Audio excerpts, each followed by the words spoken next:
Well, we're in the plant room today because the last time I went out to the garden, the second that I stepped in there, I got about 25 good mosquito bites.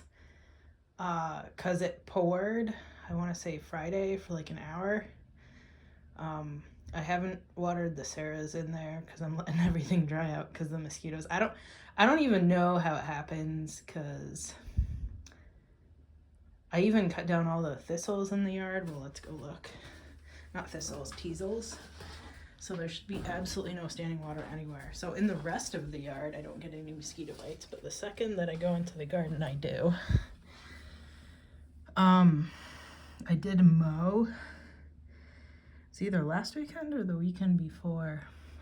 I'm not mowing this weekend because I have an ear infection again. This time it's in the other ear. Luckily, I still had leftover eardrops. But man. So I also gave the sewer construction engineer a call asking him if the water department people had caught up with him and his lawyer buddy, and he had no news for me. So I shot them an email about, hey, is this gonna get done this fall or what's the timeline? Did you guys meet up yet? And the water department guy said, no, basically. But the construction engineer said, oh, I'll need a 20-foot swath cut down to the ground when we're doing work so we're not like losing equipment and tall plants or whatever. So I'm basically gonna have to clear out between my birch tree and the garden there. I mean, considering I already cut down all those teasels over there, it shouldn't be too bad. I think they're echinacea, the pink ones down there. I'll have to, maybe I'll wait until the next rain, right? If they actually get traction on this project, I'll dig up the actual echinaceas and then like plant them over here among the peach tree and stuff. And then I guess just leave holes if they're gonna dig it anyway.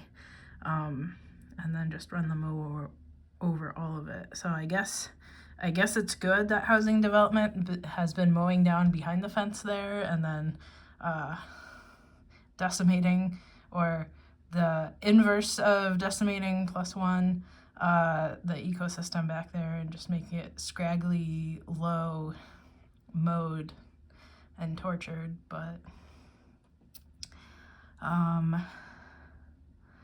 I should probably go out there and get some seed heads. The phlox that was there and stuff, I don't know if I'll dig it up and move it or just harvest the seed heads for my bags of seeds that I have in the kitchen to replant once the construction's done. At this point, I'm hoping in my heart that it actually finally goes through this fall so that I can finish planting out all my poor little pained trees in pots in the garden. Anyway, it's supposed to rain all of this upcoming week. We'll see if it actually happens or not. We're supposed to have a particularly active hurricane season this summer. Nothing has been happening for like the past 2 weeks since Hurricane Beryl. I think I read because there was a big Saharan dust sandstorm blowing over the Atlantic, but maybe we'll have some more develop and then it'll push some rain to here because, it's good that I only have to mow once a month, but it's kind of bad too, right?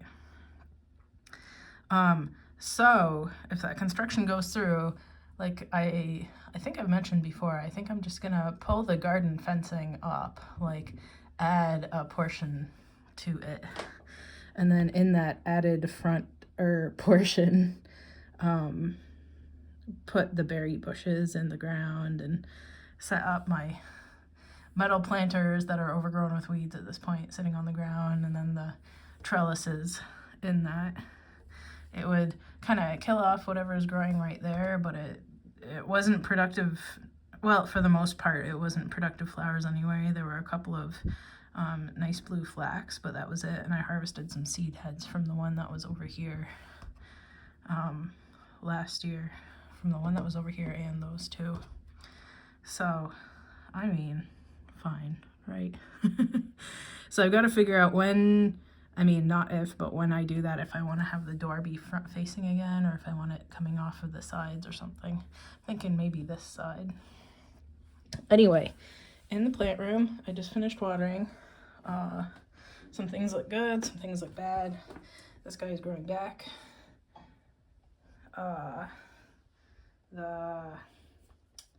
Is it peperomia? Begonia. Begonia looked great last week. This week it looks terrible. I just don't know week to week some of these plants. Every 4 weeks still, like all of this year, I've been going through with that systemic insecticide and wiping it all over the leaves. I got nice pygmy dew flowers.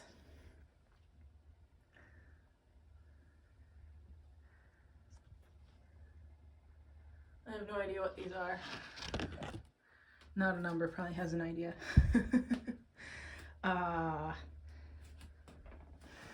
Over here, I didn't think that any of them would actually sprout, so there's actually another seed that still hasn't come up yet because nothing had come up in this pot by the time that I planted one of those block pepper seeds off of the pepper that's finally producing peppers on my porch in the middle of the pot. So the poblano and the yellow tiny little ahi something or other Peruvian pepper hadn't come up yet. So both of those have come up now. So maybe I'm gonna have 3 peppers in that pot. And I think this is one of those like little dwarf tomatoes, and then this is the ground cherry. So I guess I'm gonna be like growing them under the lights here this winter and hoping for the best. If I kick them outside for sunshine so that they grow better and bloom better and make better fruit, and then I'll have to spray them down for bugs before I bring them in, and they'll still probably be coated in bugs knowing my luck.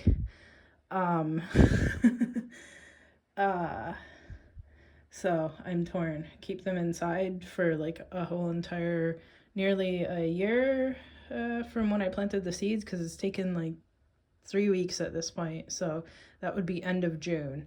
So usually I would kick things out like June-ish, so it'd be almost a year. So grow them inside for a year, and then kick them out, or kick them out later this fall, and then bring them in, have them angry and sitting on the kitchen table for months and months, and then start putting them outside next spring for an hour or 2 here or there till I can properly kick them outside.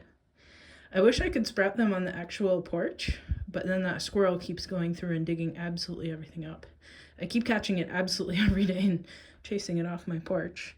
I guess I'm the crazy lady. Anyway, this glabrata looks absolutely terrible in the new growth. I thought it was looking okay, but then today when I looked at it, it looks absolutely awful. Look at that. And I don't know if it's because I put that insecticide on it, or the water's too high, or it's acclimating to new conditions, but it's not looking good. This rubber tree is great. I want to say it's like 2 inches from the ceiling at this point. When I cut it off the tip of my original rubber tree that I had bought, it was like maybe 2 or 3 inches tall, and I put it in this pot, maybe one smaller pot, with rooting hormone, and then in the past, and that was when I moved here, so in the past 5 years it's grown taller than me. This truncata cross is putting up a basil, which makes me a little bit worried, right? Basil inducing powder. I have charcoal all over the place because I had ordered those springtails. I think I saw a couple of them alive, so I just kind of sprinkled it everywhere and hope for the best. Some things still look a little bit dead, right? But then other things are okay. My Ventricosa bihamata is putting up all sorts of little shoots.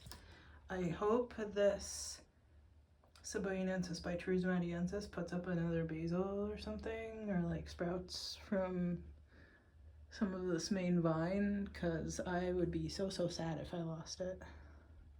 And I don't even know what happened, right? Like, I didn't see bugs. I saw some old dead scale, but that was it. So, oh, and all of my orchids downstairs have lost nearly all of their leaves, and I don't know why. Maybe it's because they put all their energy into blooming.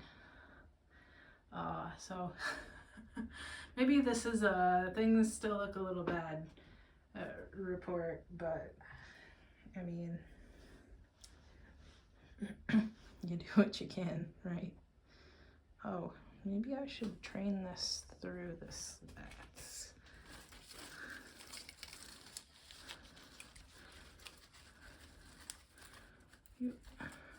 Where's that leaf?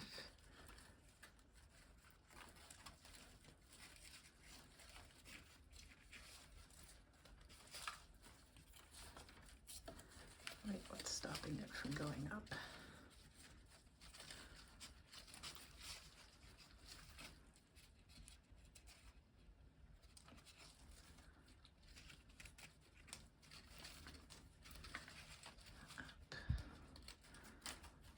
And maybe that'll stay.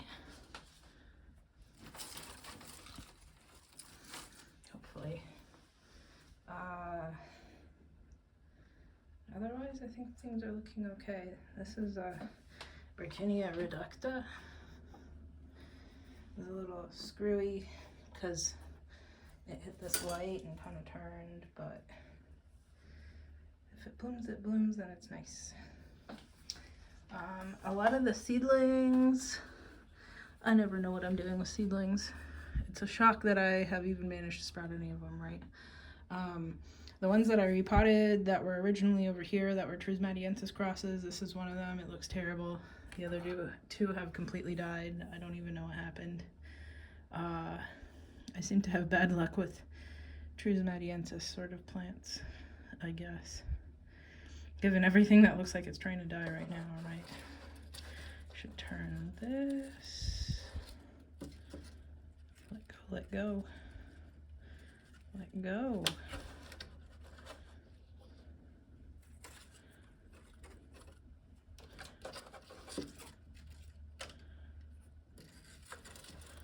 There we go.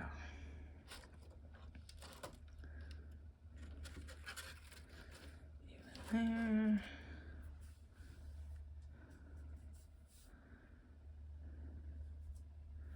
Maybe I should go through and clean up dead leaves.